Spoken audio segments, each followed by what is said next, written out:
നമസ്കാരം. Middle east വാർത്തകളിലേക്ക് സ്വാഗതം. ആദ്യം പ്രധാന തലക്കെട്ടുകൾ. ഏഷ്യാകപ്പിൽ പാകിസ്ഥാനെതിരെ ഇന്ത്യക്ക് 7 വിക്കറ്റ് വിജയം. കുൽദീപ് യാദവിന് 3 വിക്കറ്റ്. 47 റൺസ് എടുത്ത് പുറത്താകാതെ സൂര്യകുമാർ യാദവ്. ലോക ബോക്സിംഗ് ചാമ്പ്യൻഷിപ്പിൽ ഇരട്ട സ്വർണവുമായി ഇന്ത്യ.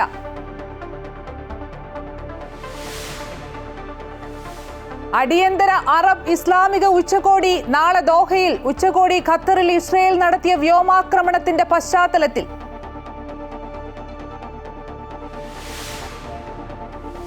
വിവാദങ്ങൾക്കിടെ നിയമസഭാ സമ്മേളനത്തിന് നാളെ തുടക്കം. കസ്റ്റഡി മർദ്ദനവും തൃശൂരിലെ ശബ്ദരേഖയും ഉൾപ്പെടെ സഭാ സമ്മേളനത്തിൽ ഉന്നയിക്കാൻ പ്രതിപക്ഷം.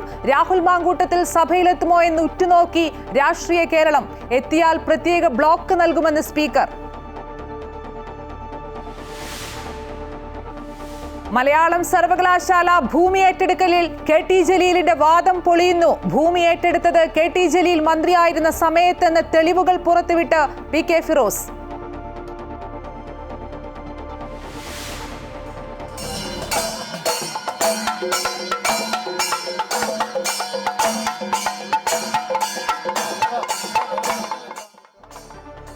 വീഥികളെ അമ്പാടിയാക്കി ശോഭയാത്ര. ഭക്തിയുടെ നിറവിൽ ശ്രീകൃഷ്ണ ജയന്തി ആഘോഷങ്ങൾ. ഗുരുവായൂരിൽ ഉൾപ്പെടെ ശ്രീകൃഷ്ണ ക്ഷേത്രങ്ങളിൽ ഭക്തജന തിരക്ക്.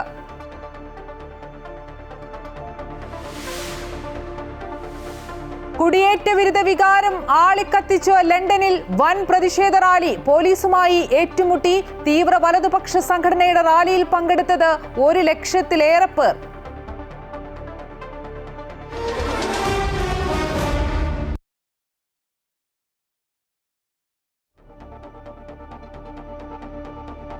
ഏഷ്യാകപ്പിൽ പാകിസ്ഥാനെതിരെ ഇന്ത്യക്ക് തകർപ്പൻ വിജയം. 7 വിക്കറ്റിനാണ് പാകിസ്ഥാനെ ഇന്ത്യ തകർത്തത്. കുൽദീപ് യാദവ് 3 വിക്കറ്റ് നേടി. സൂര്യകുമാർ യാദവ് പുറത്താകാതെ 47 റൺസ് എടുത്തു. കൂടുതൽ വിവരങ്ങളുമായി ശ്രീരാജ് കൈമൾ ചേരുന്നുണ്ട്. ശ്രീരാജ്, ഏഷ്യാകപ്പിൽ പാകിസ്ഥാനെതിരെ ഇന്ത്യക്ക് തകർപ്പൻ വിജയം.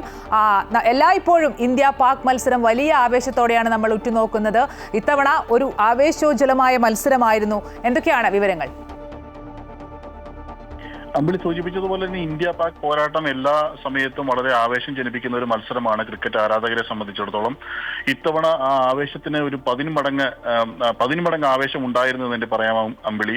ദുബായ് അന്താരാഷ്ട്ര ക്രിക്കറ്റ് സ്റ്റേഡിയത്തിലെത്തിയ 10,000-കണക്കിനായുള്ള ആരാധകർ, ഇന്ത്യയുടെയും പാകിസ്ഥാന്റെയും ആരാധകർ ആ ക്രിക്കറ്റ് കളിയുടെ ആവേശം, ക്രിക്കറ്റ് കളിയുടെ സ്പിരിറ്റ് ഉൾക്കൊണ്ട് തന്നെയാണ് മത്സരം കാണാനെത്തിയത് എന്ന് തന്നെ പറയാം.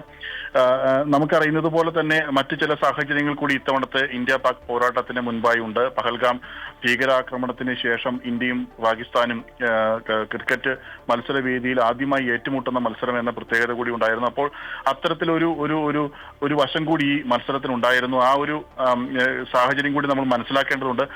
ദുബായിയെ സംബന്ധിച്ചിടത്തോളം ദുബായ് ഒരു ന്യൂട്രൽ വേദിയാണ്. ഇന്ത്യക്കും പാകിസ്ഥാനും അവരുടെ ആരാധകരുടെ എണ്ണം എപ്പോഴും പൂർണ്ണ തോതിൽ തന്നെ എത്തിക്കാൻ സാധിക്കുന്ന ഒരു ക്രിക്കറ്റ് സ്റ്റേഡിയമാണ് ദുബായ് അന്താരാഷ്ട്ര ക്രിക്കറ്റ് സ്റ്റേഡിയം. ഇത്തവണയും നമ്മൾ അത് തന്നെയാണ് കണ്ടത്. ഏതാണ്ട് 10,000-ലേറെ കാണികൾ ക്രിക്കറ്റ് സ്റ്റേഡിയത്തിൽ എത്തി എന്നാണ് നമുക്ക് മനസ്സിലാക്കാൻ സാധിക്കുന്നത്.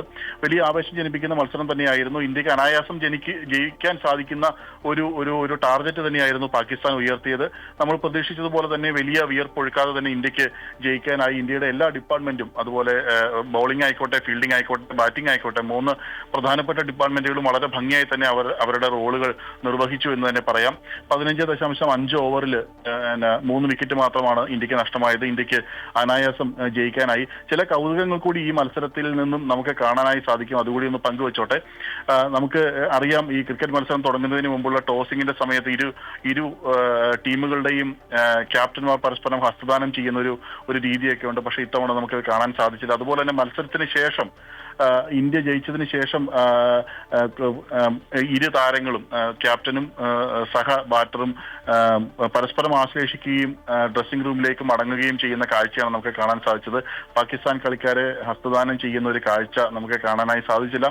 അതൊരു കൗതുകം എന്നതിലേക്ക് ഉപരിയായി, കൗതുകം എന്ന് പറഞ്ഞെങ്കിൽ പോലും അതിനേക്ക് ഉപരിയായി ഇന്ത്യയുടെ ഒരു പ്രത്യേക സാഹചര്യം, ഈ കളി ബഹിഷ്കരിക്കണമെന്ന പോലുള്ള ചില ആഹ്വാനങ്ങൾ പോലും പല കോണുകളിൽ നിന്നും ഉയർന്നതായി നമ്മൾ സമൂഹ മാധ്യമങ്ങളിൽ നിന്നൊക്കെ കണ്ടിരുന്നു.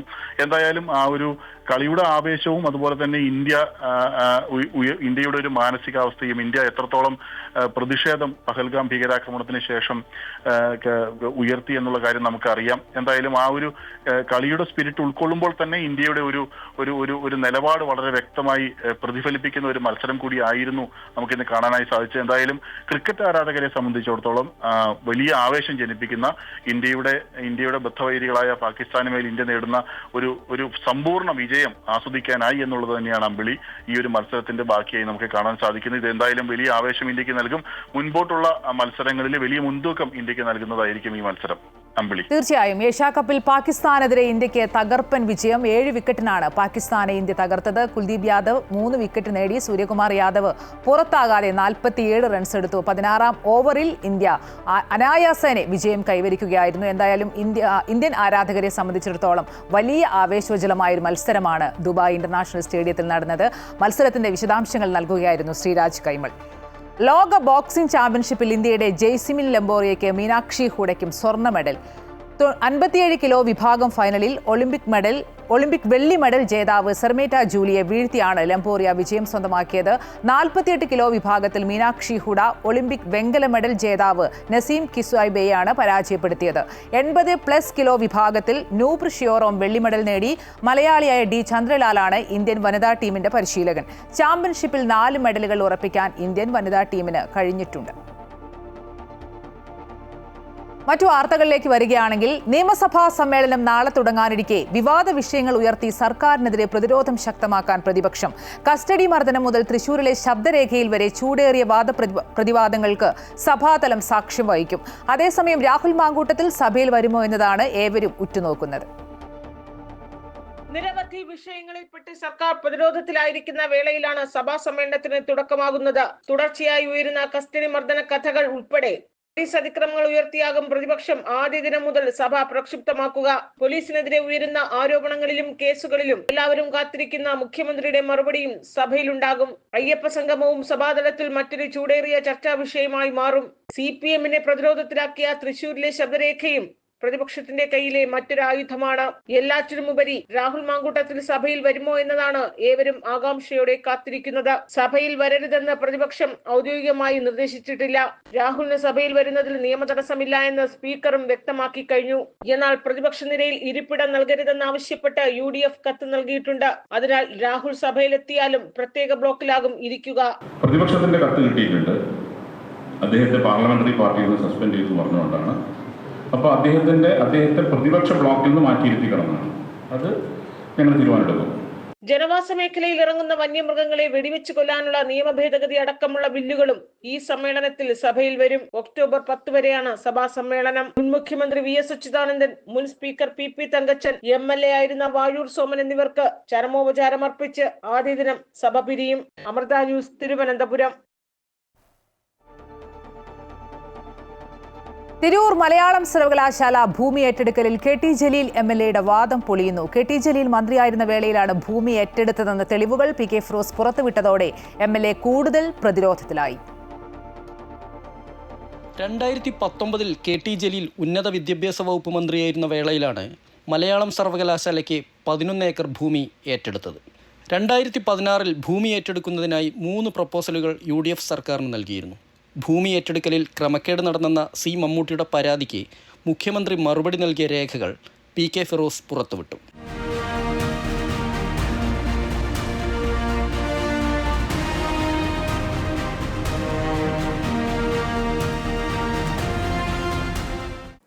പച്ചക്കള്ളം എങ്ങനെയാണ് ശ്രീ KT ജലീലിന് പറയാൻ സാധിക്കുന്നത് എന്നാണ് ഞങ്ങൾക്ക് ചോദിക്കാനുള്ളത്. 2019 ഉന്നത വിദ്യാഭ്യാസ മന്ത്രിയായിരുന്ന ശ്രീ KT ജലീലാണ് ഈ സ്ഥലം ഏറ്റെടുപ്പ് നടത്തുന്നത്. ഇനി മാത്രമല്ല, UDF ഏറ്റെടുത്ത ഒരു ഭൂമി എങ്ങനെയാണ് വീണ്ടും വരെ ഏറ്റെടുക്കുക? അങ്ങനെ ഏറ്റെടുക്കാൻ പറ്റുമോ? ഒരിക്കൽ UDF സർക്കാർ ഏറ്റെടുത്ത ഒരു ഭൂമി വീണ്ടും സർക്കാർ വന്നിട്ട് വീണ്ടും ഏറ്റെടുക്കുക. അന്ന് 1,70,000 നിശ്ചയിച്ചിരുന്ന ഭൂമി 1,60,000 വീണ്ടും ഏറ്റെടുക്കുക. അങ്ങനെ ഒരു ഭൂമി ഏറ്റെടുക്കൽ ലോക ചരിത്രത്തിൽ എവിടെയെങ്കിലും കേട്ടിട്ടുണ്ടോ? തിരൂർ മലയാളം സർവകലാശാലയ്ക്ക് ഭൂമി ഏറ്റെടുത്തത് തൻ്റെ കാലത്തല്ലെന്നായിരുന്നു KT ജലീൽ പറഞ്ഞിരുന്നത്. ജലീലിൻ്റെ വാദങ്ങൾ പൊളിക്കുന്നതായിരുന്നു PK ഫിറോസ് പുറത്തുവിട്ട രേഖകൾ. UDF ഭരണകാലത്താണ് ഭൂമി ഏറ്റെടുക്കലുണ്ടായതെന്ന് KT ജലീൽ വീണ്ടും ആവർത്തിച്ചു. അങ്ങനെ അവരാണ് ഇപ്പോൾ സർവകലാശാലയ്ക്ക് വേണ്ടി എടുത്തിരിക്കുന്ന ഭൂമി ചൂണ്ടിക്കാണിച്ചു കൊടുക്കുന്നത്. അവരുടെ കാലത്താണ് എല്ലാ എഴുത്തുകുത്തുകളും നടക്കുന്നത്. ഭൂവുടമകളുടെ പേരിലൊരാൾ മന്ത്രി വി അബ്ദുറഹ്മാന്റെ സഹോദരനാണെന്ന് PK ഫിറോസ് ആരോപിക്കുന്നുണ്ട്. ഉപയോഗശൂന്യമായ ചതുപ്പ് നിലം ഏറ്റെടുത്തതോടെ മലയാളം സർവകലാശാലയുടെ വികസന പ്രവർത്തനങ്ങൾ തുടരാനാകാത്ത അവസ്ഥയാണ്. അമൃത ന്യൂസ്, കോഴിക്കോട്, മലപ്പുറം.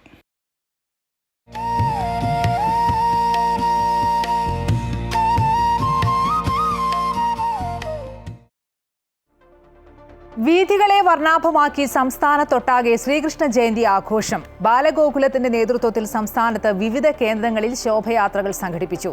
ഗ്രാമനഗര വീഥികളെ അമ്പാടിയാക്കി ആയിരക്കണക്കിന് ഉണ്ണിക്കണ്ണന്മാരും ഗോപികമാരുമാണ് മഹാശോഭയാത്രയിൽ അണിനിരന്നത്. ശ്രീകൃഷ്ണ ജയന്തിയോടനുബന്ധിച്ച് സംസ്ഥാനത്ത് വിവിധയിടങ്ങളിൽ ബാലഗോകുലത്തിന്റെ നേതൃത്വത്തിൽ മഹാശോഭയാത്രകൾ നടന്നു. വിവിധ സ്ഥലങ്ങളിലെ ശോഭയാത്രകളെല്ലാം ഒരുമിച്ച് പ്രത്യേക കേന്ദ്രങ്ങളിൽ സംഗമിച്ചാണ് മഹാശോഭയാത്ര സംഘടിപ്പിച്ചത്.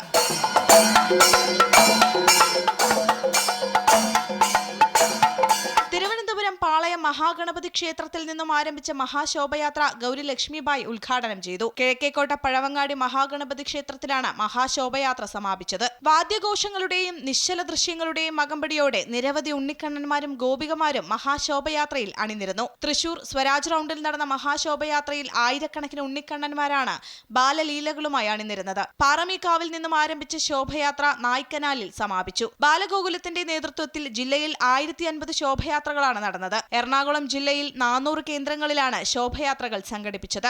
ബാലഗോകുലത്തിന്റെ സുവർണ ജയന്തി വർഷം പ്രമാണിച്ച് ഇത്തവണ പതിവിൽ കൂടുതൽ കണ്ണന്മാർ നിരത്തുകളിൽ അണിനിരുന്നു. എറണാകുളം പരമാരദേവി, അയ്യപ്പൻകാവ്, തിരുമല ദേവസ്വം, രവിപുരം ശ്രീകൃഷ്ണസ്വാമി ക്ഷേത്രങ്ങളിൽ നിന്ന് ആരംഭിച്ച ശോഭയാത്ര ജോസ് ജംഗ്ഷനിൽ സംഗമിച്ച് മഹാശോഭയാത്രയായി എറണാകുളം ശിവക്ഷേത്രത്തിൽ സമാപിച്ചു. കാസർഗോഡ് ജില്ലയിൽ 166 ശോഭയാത്രകൾ വിവിധ ക്ഷേത്രങ്ങൾ കേന്ദ്രീകരിച്ച് നടന്നു. ശോഭയാത്രകൾ രാത്രി 8 മണിയോടെയാണ് സമാപിച്ചത്. ആഘോഷത്തിന്റെ ഭാഗമായി ഉറിയടി, ഗോപൂജ, ഗോകുല സംഗമങ്ങൾ തുടങ്ങിയവയും നടന്നു. വിവിധ ബ്യൂറോകളുടെ സഹായത്തോടെ അമൃത ന്യൂസ്, തിരുവനന്തപുരം. അഷ്ടമി രോഹിണി മഹോത്സവത്തോടനുബന്ധിച്ച് ഗുരുവായൂർ ക്ഷേത്രത്തിൽ വൻ ഭക്തജന തിരക്കാണ് അനുഭവപ്പെട്ടത്. പുലർച്ചെ 3 നട തുറന്നത് മുതൽ വലിയ ഭക്തജന തിരക്ക് അനുഭവപ്പെട്ടു. മമ്മിയൂർ ക്ഷേത്രത്തിൽ നിന്നും ഗുരുവായൂരിനെ അമ്പാടിയാക്കിയ ശോഭയാത്രയും നടന്നു. അഷ്ടമി രോഹിണി ദിനത്തിൽ ഗുരുവായൂരിൽ ദർശനം നടത്താനായി തലേ ദിവസം മുതൽ കാത്തുനിന്നത് 10,000-കണക്കിന് ഭക്തരാണ്. തിരക്ക് നിയന്ത്രിക്കുന്നതിന് വേണ്ടി ഗുരുവായൂർ ദേവസ്വത്തിന്റെ നേതൃത്വത്തിൽ വിപുലമായ സജ്ജീകരണങ്ങളും ഒരുക്കിയിരുന്നു. രാവിലത്തെ ചടങ്ങുകൾക്ക് ശേഷം കണ്ണന്റെ പിറന്നാൾ ആഘോഷത്തിന്റെ ഭാഗമായി ഗുരുവായൂർ ക്ഷേത്രത്തിലേക്ക് മമ്മിയൂർ ശിവക്ഷേത്രത്തിൽ നിന്നും പെരുന്തട്ട ശിവക്ഷേത്രത്തിൽ നിന്നുമുള്ള എഴുന്നള്ളിപ്പുകളാണ് ആദ്യം ക്ഷേത്രാങ്കണത്തിലേക്ക് പുറപ്പെട്ടത്. മമ്മിയൂരപ്പന്റെ മുന്നിൽ പൂക്കളം തീർത്ത് നിലവിളക്ക് കൊളുത്തി താലമേന്തി കണ്ണനെയും രാധയെയും ഗോപികമാരെയും കളത്തിലേക്ക് അനയിച്ചു. തുടർന്ന് ഉറിയടിയും ഗോപികാ നൃത്തവും വാദ്യമേളങ്ങളുടെ അകമ്പടിയിൽ ജീവത എഴുന്നള്ളിപ്പും നടന്നു.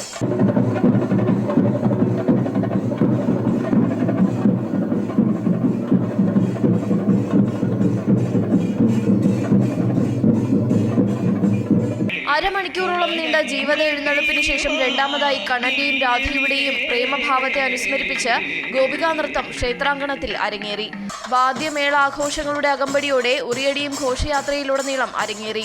ഘോഷയാത്രയുടെ അവസാന നിമിഷങ്ങൾക്ക് സാക്ഷ്യം വഹിക്കാൻ 10,000-കണക്കിന് ഭക്തജനങ്ങളാണ് നടയിലെത്തിയത്. അമൃത ന്യൂസ്, തൃശൂർ. വയനാട് സുൽത്താൻ ബത്തേരി പൊങ്ങിണി ഭഗവതി ക്ഷേത്രത്തിൽ ശ്രീകൃഷ്ണ ജയന്തി വിപുലമായി ആഘോഷിച്ചു. അഷ്ടമി രോഹിണി ആഘോഷങ്ങൾ മാതാ അമൃതാനന്ദമയി മഠം മേപ്പാടി മഠാധിപതി സ്വാമി വേദാമൃതാനന്ദപുരി ഉദ്ഘാടനം ചെയ്തു. തുടർന്ന് സ്വാമി അനുഗ്രഹ പ്രഭാഷണവും നടത്തി. ഹമാസ് നേതാക്കളെ ലക്ഷ്യമിട്ട് ഖത്തറിൽ ഇസ്രായേൽ നടത്തിയ വ്യോമാക്രമണത്തിന്റെ പശ്ചാത്തലത്തിൽ വിളിച്ചു ചേർത്ത അടിയന്തര അറബ് ഇസ്ലാമിക ഉച്ചകോടി നാളെ ദോഹയിൽ നടക്കും. ഇതിനു മുന്നോടിയായി അറബ് ഇസ്ലാമിക രാജ്യങ്ങളിലെ വിദേശകാര്യമന്ത്രിമാരുടെ യോഗം ഇന്ന് നടന്നു. ഇസ്രായേൽ ആക്രമണം സംബന്ധിച്ച കരട് പ്രമേയം തിങ്കളാഴ്ച നടക്കുന്ന ഉച്ചകോടിയിൽ ചർച്ച ചെയ്യും. ഇസ്രായേൽ ആക്രമണത്തിന് പിന്നാലെ GCC രാജ്യങ്ങൾ ഖത്തറിന് പൂർണ്ണ പിന്തുണ പ്രഖ്യാപിച്ചിരുന്നു. ഉച്ചകോടി നടക്കുന്നതിന്റെ പശ്ചാത്തലത്തിൽ ഖത്തറിൽ സുരക്ഷാ ക്രമീകരണങ്ങൾ ശക്തമാക്കിയിട്ടുണ്ട്. സൗദിയുടെയും ഫ്രാൻസിന്റെയും സംയുക്ത അധ്യക്ഷതയിൽ നടന്ന പലസ്തീൻ സന്ദർശനത്തിന്റെ സമാധാനപരമായ പരിഹാരവും ദ്വിരാഷ്ട്ര പരിഹാരം നടപ്പാക്കലും സംബന്ധിച്ച ഉന്നതതല അന്താരാഷ്ട്ര സമ്മേളനം പുറപ്പെടുവിച്ച ന്യൂയോർക്ക് പ്രഖ്യാപനവും അതിന്റെ അനുബന്ധങ്ങളും UN പൊതുസഭ അംഗീകരിച്ചതിനെ സൗദി വിദേശകാര്യ മന്ത്രാലയം സ്വാഗതം ചെയ്തു. 142 രാജ്യങ്ങൾ അനുകൂലമായി വോട്ട് ചെയ്ത ഈ പ്രമേയം 1967 അതിർത്തികളിൽ കിഴക്കൻ ജെറുസലേം തലസ്ഥാനമായി ഒരു സ്വതന്ത്ര രാഷ്ട്രം സ്ഥാപിക്കാനുള്ള നിയമാനുസൃതമായ അവകാശം പലസ്തീൻ ജനതയ്ക്കുണ്ടെന്നും അതിനായുള്ള അന്താരാഷ്ട്ര സമവായത്തെ സ്ഥിരീകരിക്കുന്നുവെന്നും സൗദി വിദേശകാര്യ മന്ത്രാലയം പ്രസ്താവനയിലൂടെ പറഞ്ഞു. സൗദിയുടെ വിവിധ പ്രദേശങ്ങളിൽ ഒരാഴ്ചയ്ക്കിടെ സുരക്ഷാ വകുപ്പുകൾ നടത്തിയ ശക്തമായ പരിശോധനകളിൽ 21,000-ലേറെ നിയമലംഘകർ പിടിയിലായതായി സൗദി ആഭ്യന്തര മന്ത്രാലയം. ഈ മാസം 4 മുതൽ 10 വരെയുള്ള ദിവസങ്ങളിൽ നടത്തിയ പരിശോധനകളിൽ 12,955 ഇക്കാമ നിയമലംഘകരും 4,198 നുഴഞ്ഞുകയറ്റക്കാരും 4,186 തൊഴിൽ നിയമലംഘകരും അടക്കം ആകെ 21,339 പേരാണ് പിടിയിലായത്. ഇക്കാലയളവിൽ അതിർത്തികൾ വഴി രാജ്യത്തേക്ക് നുഴഞ്ഞുകയറാൻ ശ്രമിച്ച 1,314 പേർ അറസ്റ്റിലാവുകയും ചെയ്തു. ഇക്കൂട്ടത്തിൽ 43% പേർ യമനികളും 56% പേർ എത്യോപ്യക്കാരും 1% പേർ മറ്റ് രാജ്യക്കാരുമാണ്. കുവൈറ്റിൽ ആഷിൽ ഫോർ കമ്പനീസ്, ആഷിൽ ഫോർ ബാങ്ക്സ് പ്ലാറ്റ്ഫോമുകൾ വഴി തൊഴിലാളികളുടെ ശമ്പളം കൈമാറുന്നതിനുള്ള പുതിയ സംവിധാനം വികസിപ്പിക്കുന്നതിനെക്കുറിച്ച് ആലോചന. മാനവശേഷി സമിതി അധികൃതരും കുവൈറ്റ് ബാങ്കിംഗ് അസോസിയേഷനും തമ്മിൽ ഇത് സംബന്ധിച്ച് യോഗം ചേർന്നു. നിർദ്ദിഷ്ട സമയപരിധിക്കുള്ളിൽ തൊഴിലാളികളുടെ ശമ്പളം കൈമാറുന്നതിനുള്ള തൊഴിലുടമകളുടെ പ്രതിബദ്ധതയും കൃത്യതയും കാര്യക്ഷമതയും ഉയർത്തുക എന്ന ലക്ഷ്യത്തോടെയാണ് യോഗം. കൂടാതെ തൊഴിലാളികളുടെ അവകാശങ്ങൾ സംരക്ഷിക്കുന്നതിനും തൊഴിൽ വിപണിയിൽ സ്ഥിരത ഉറപ്പുവരുത്തുന്നതിനും മാനവശേഷി സമിതി അധികൃതർ ഏർപ്പെടുത്തിയ നിയന്ത്രണങ്ങൾ അനുസൃതമായാണ് ഈ യോഗം. ഇലക്ട്രോണിക് വേതന കൈമാറ്റം പാലിക്കാത്ത തൊഴിലുടമകളുമായുള്ള ഇടപാടുകൾ താൽക്കാലികമായി നിർത്തിവെക്കുന്നത് ഉൾപ്പെടെയുള്ള നടപടികൾ കൊണ്ടുവരും. കാലയളവിൽ ബാങ്കുകൾ കർശനമായി നടപ്പിലാക്കുമെന്ന് മാനവശേഷി സമിതി ആക്ടിംഗ് ഡയറക്ടർ ജനറൽ വ്യക്തമാക്കുകയും ചെയ്തു. കുവൈറ്റിൽ ബാങ്കുകൾ ഉപഭോക്താക്കൾക്കായി നടത്തുന്ന സമ്മാന കൂപ്പൺ നറുക്കെടുപ്പുകളുടെ മേൽനോട്ടത്തിനും നിരീക്ഷണത്തിനും പ്രത്യേക സംവിധാനം ഏർപ്പെടുത്തുന്നു. ഇതിനായി കുവൈറ്റ് സെൻട്രൽ ബാങ്കിന്റെ ആവശ്യകതകൾക്കനുസൃതമായി പ്രത്യേക ലൈസൻസുകൾ ഏർപ്പെടുത്തുവാനും നറുക്കെടുപ്പുകൾ നിരീക്ഷിക്കുവാൻ പ്രത്യേക അധികാരികളെ നിർണ്ണയിക്കുവാനും വാണിജ്യ വ്യവസായ മന്ത്രാലയം തയ്യാറെടുക്കുന്നതായി റിപ്പോർട്ട്. ഇത് പ്രകാരം നറുക്കെടുപ്പുകൾക്ക് ലൈസൻസ് അനുവദിക്കുന്നതൊഴികെ നറുക്കെടുപ്പുകളുടെ മേൽനോട്ടത്തിനോ നിരീക്ഷണത്തിനോ വാണിജ്യ മന്ത്രാലയത്തിന് അധികാരമുണ്ടായിരിക്കില്ല. സമ്മാനങ്ങളുടെ സമഗ്രത, നറുക്കെടുപ്പ് ഫലത്തിന്റെ കൃത്യത എന്നിവ നിരീക്ഷിക്കുന്നതിനുള്ള ഉത്തരവാദിത്തം സെൻട്രൽ ബാങ്ക് അധികൃതർക്കായിരിക്കും. സമ്മാനം കൂപ്പൺ നറുക്കെടുപ്പുമായി ബന്ധപ്പെട്ട് ഈ വർഷം മാർച്ചിൽ രാജ്യത്ത് നിരവധി തട്ടിപ്പുകൾ കണ്ടെത്തിയ സാഹചര്യത്തിലാണ് വാണിജ്യ മന്ത്രാലയം എല്ലാ നറുക്കെടുപ്പുകളും താൽക്കാലികമായി നിർത്തിവെച്ചിട്ടുള്ളത്. കുവൈറ്റിലെ എറണാകുളം റെസിഡൻസ് അസോസിയേഷൻ നടത്തുന്ന കുട്ടികളുടെ ചിത്രരചനാ മത്സരം മഴവില്ല് 2025 എന്ന പേരിൽ ഈ വരുന്ന വെള്ളിയാഴ്ച അബ്ബാസിയ യുണൈറ്റഡ് ഇന്ത്യൻ സ്കൂളിൽ വെച്ച് ഉച്ചയ്ക്ക് 3:30 മുതൽ നടത്തും. സബ് ജൂനിയർ, ജൂനിയർ, സീനിയർ എന്നിങ്ങനെ 3 വിഭാഗങ്ങളിലായാണ് മത്സരങ്ങൾ നടക്കുക. വിജയികൾക്കുള്ള സമ്മാനങ്ങൾ പിന്നീട് കേര നടത്തുന്ന ഓണാഘോഷ പരിപാടിയിൽ വിതരണം ചെയ്യും. ദുബായ് ഗ്ലോബൽ വില്ലേജിന്റെ പുതിയ സീസൺ പ്രഖ്യാപിച്ചു. ലോകമെങ്ങുമുള്ള സഞ്ചാരികളുടെയും UAE നിവാസികളുടെയും ഇഷ്ട കേന്ദ്രങ്ങളിലൊന്നായ ആഗോള ഗ്രാമത്തിന്റെ 30ാം പതിപ്പാണ് ഇത്തവണത്തേത്. മുൻ വർഷങ്ങളിലേതിനേക്കാൾ കൂടുതൽ വിനോദ സൗകര്യങ്ങളും സ്റ്റാളുകളും ഇക്കുറി ഉണ്ടാകുമെന്നാണ് പ്രതീക്ഷിക്കുന്നത്. ഈ വർഷം ഒക്ടോബർ 15-ന് ഗ്ലോബൽ വില്ലേജ് സന്ദർശകർക്കായി തുറന്നുകൊടുക്കും. ഏതാണ്ട് 8 മാസം നീണ്ടു നിൽക്കുന്ന ഇത്തവണത്തെ സീസൺ അടുത്ത വർഷം മെയ് 10-നാകും അവസാനിക്കുക. കഴിഞ്ഞ സീസണിൽ 10.5 ദശലക്ഷത്തിലേറെ സന്ദർശകർ ദുബായ് ഗ്ലോബൽ വില്ലേജിൽ എത്തിയെന്നാണ് കണക്ക്. ജിദ്ദ KMCC പെരിന്തൽമണ്ണ മണ്ഡലം പഠന ക്യാമ്പും പൊതുസമ്മേളനവും സംഘടിപ്പിച്ചു. മുഖ്യാതിഥികളായി EP ബാബു, അഡ്വക്കേറ്റ് നജ്മ തബ്ഷീറ എന്നിവർ പങ്കെടുത്തു. വിവിധ പരിപാടികൾ അരങ്ങേറി. ലക്ഷക്കണക്കിന് ആളുകളെ വോട്ടർ പട്ടികയിൽ നിന്ന് പുറന്തള്ളാനുള്ള ഒറ്റമൂലിയാണ് SIR എന്നും അത് പ്രവാസികളെ കാര്യമായി ബാധിക്കുമെന്നും അഡ്വക്കേറ്റ് നജ്മ തബ്ഷീറ ജിദ്ദയിൽ പറഞ്ഞു. ലക്ഷക്കണക്കിന് മനുഷ്യന്മാരെ വോട്ടർ പട്ടികയിൽ നിന്ന് പുറത്താക്കാനുള്ള ഒറ്റമൂലിയായിരുന്നു SIR എന്ന് പറയുന്നത്. പ്രവാസികളായ നിങ്ങൾ തന്നെ നോക്കും, നിങ്ങൾ എത്ര പേർക്ക് വോട്ടുണ്ട്, നിങ്ങൾ എത്ര പേർ ഫ്രീക്വന്റ് ആയി വോട്ട് ചെയ്യാറുണ്ട്. പൊതുസമ്മേളനത്തിലാണ് നജ്മ തബ്ഷീറ ഇങ്ങനെ വ്യക്തമാക്കിയത്. പരിപാടിയിൽ ദളിത് ലീഗ് സംസ്ഥാന പ്രസിഡന്റ് EP ബാബു, സയ്യിദ് ഉബൈദുള്ള തങ്ങൾ, AK ബാവ, അഷ്റഫ് തായക്കോട്, അഷ്റഫ് മുല്ലപ്പള്ളി തുടങ്ങിയവർ സംസാരിച്ചു. മണ്ഡലം പ്രസിഡന്റ് മുഹമ്മദ് അലി മുസ്ലിയാർ അധ്യക്ഷത വഹിച്ച പരിപാടി central committee general secretary VP Mustafa ഉദ്ഘാടനം ചെയ്തു. 2 സെക്ഷനായി നടന്ന പരിപാടിയിൽ ആദരിക്കൽ പരിപാടി, പ്രവാസി ക്ഷേമനിധി ബോധവൽക്കരണം തുടങ്ങി വിവിധ പരിപാടികൾ അരങ്ങേറി.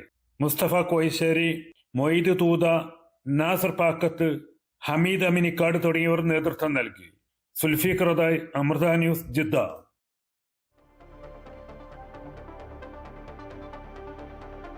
12ാമത് ഷാർജ ഗവൺമെന്റ് കമ്മ്യൂണിക്കേഷൻ അവാർഡിൽ മികച്ച ഇന്റഗ്രേറ്റഡ് സർക്കാർ കമ്മ്യൂണിക്കേഷൻ സംവിധാനത്തിലുള്ള പുരസ്കാരം Dubai general directorate of identity and foreigners affairs കരസ്ഥമാക്കി.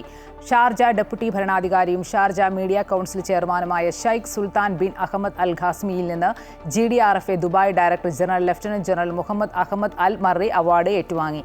ലോകമെമ്പാടുമുള്ള മികച്ച സർക്കാർ ആശയവിനിമയ മാതൃകകളെ അംഗീകരിക്കുകയും സർക്കാരുകളും സമൂഹങ്ങളും തമ്മിലുള്ള വിശ്വാസം ശക്തിപ്പെടുത്തുന്ന സമഗ്ര സംവിധാനങ്ങളെ ആദരിക്കുകയും ചെയ്യുന്ന അന്താരാഷ്ട്ര അംഗീകാരമാണ് ഈ അവാർഡ്.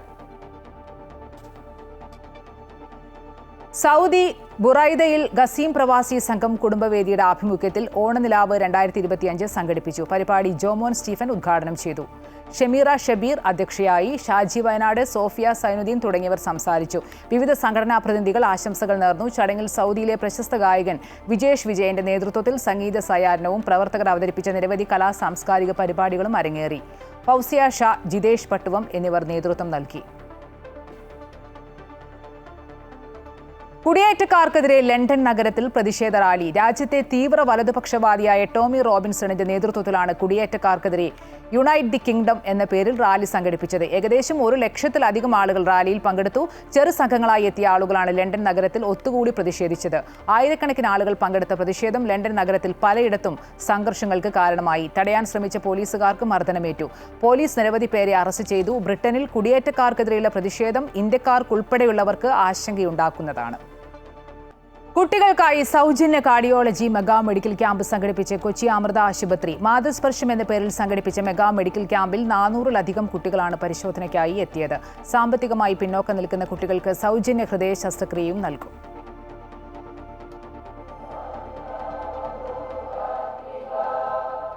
സദ്ഗുരു ശ്രീ മാതാ അമൃതാനന്ദമയി ദേവിയുടെ 72ാം ജന്മദിനാഘോഷത്തിന്റെയും കൊച്ചി അമൃത ആശുപത്രി പീഡിയാട്രിക് കാർഡിയോളജി വിഭാഗത്തിന്റെ 25ാം വാർഷികത്തിന്റെയും ഭാഗമായാണ് മാതൃസ്പർശം സൗജന്യ paediatric cardiology mega medical camp സംഘടിപ്പിച്ചത്.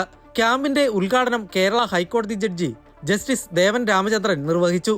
ദുഃഖത്തോടെ കുഞ്ഞുങ്ങളുമായി വന്നവർ തങ്ങളുടെ ദുഃഖത്തിന് പരിഹാരം ലഭിക്കുമെന്ന പ്രതീക്ഷയോടെയാണ് ഈ ക്യാമ്പിൽ പങ്കെടുക്കുന്നതെന്ന് ഉദ്ഘാടന പ്രസംഗത്തിൽ ജസ്റ്റിസ് ദേവൻ രാമചന്ദ്രൻ പറഞ്ഞു. മറ്റുള്ളവർക്ക് വേണ്ടി ജീവിക്കുകയെന്ന ഉദാത്തമായ മനുഷ്യത്വ മാതൃകയാണ് തനിക്ക് ഇന്ന് ഇവിടെ കാണാൻ സാധിക്കുന്നതെന്നും അദ്ദേഹം കൂട്ടിച്ചേർത്തു. മാനുഷികമായി ചിന്തിക്കുക എന്ന് പറയുന്നത് മറ്റൊരാൾക്ക് വേണ്ടി ജീവിക്കുമ്പോൾ മാത്രമാണ്. നമ്മൾ നമുക്ക് വേണ്ടി ജീവിക്കുന്നതല്ല ജീവിതം, അതൊരു ജീവിതമേ അല്ല.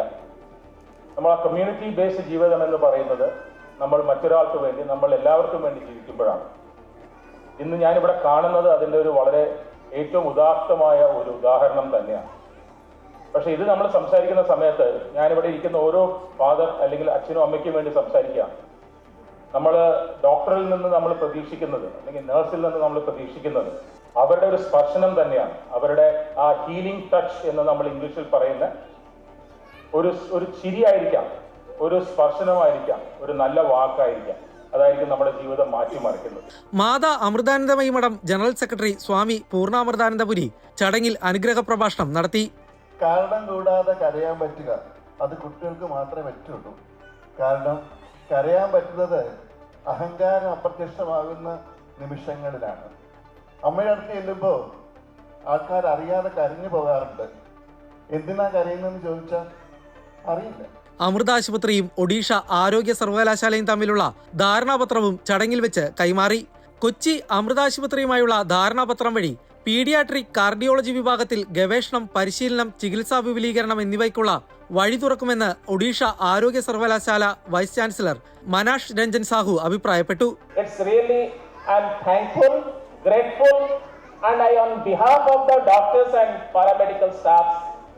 And the entire healthcare fraternity of Odisha, I am tendering an obliged voice to Amrita Institute and Amma for giving me an opportunity to sign a MOU with the Amrita Institute. സംസ്ഥാനത്തിന്റെ വിവിധ ഭാഗങ്ങളിൽ നിന്നും കൂടാതെ തമിഴ്നാട്, കർണാടക, ആന്ധ്രാപ്രദേശ്, ബീഹാർ, ജമ്മു കശ്മീർ തുടങ്ങിയ സംസ്ഥാനങ്ങളിൽ നിന്നുമുള്ള 500ഓളം കുട്ടികളും കുടുംബങ്ങളും ക്യാമ്പിൽ പങ്കെടുത്തു. ഹൃദയരോഗങ്ങളുടെ ആദ്യഘട്ട പരിശോധനയും ചികിത്സാ മാർഗനിർദ്ദേശവും ക്യാമ്പിൽ സൗജന്യമായി ലഭ്യമാക്കും. തെരഞ്ഞെടുത്ത കുട്ടികൾക്ക് ഹൃദയ ശസ്ത്രക്രിയ സൗജന്യമായി നടത്തുമെന്നും കൊച്ചി അമൃത ആശുപത്രി പീഡിയാട്രിക് കാർഡിയോളജി വിഭാഗം മേധാവി ഡോക്ടർ ആർ കൃഷ്ണകുമാർ അറിയിച്ചു. Based on our assessment here, we have then offered to provide surgical or other solutions for these children, whoever is in need. And we are delighted by the response. Amrita ആശുപത്രിയിലെ 25 വർഷത്തെ paediatric cardiology വിഭാഗത്തിന്റെ നേട്ടങ്ങളും ചടങ്ങിൽ അവതരിപ്പിച്ചു. കൊച്ചി അമൃത ആശുപത്രി clinical professor doctor Brijesh P K, senior medical administrator doctor Prathapan Nair തുടങ്ങിയവർ mega medical ക്യാമ്പിൽ പങ്കെടുത്തു. അമൃത ന്യൂസ്, കൊച്ചി. ഇതോടെ മിഡിൽ ഈസ്റ്റ് വാർത്തകൾ പൂർണ്ണമാകുന്നു. കൂടുതൽ വാർത്തകൾക്കും വിശദാംശങ്ങൾക്കും അമൃത ന്യൂസ് യൂട്യൂബ് കാണുക.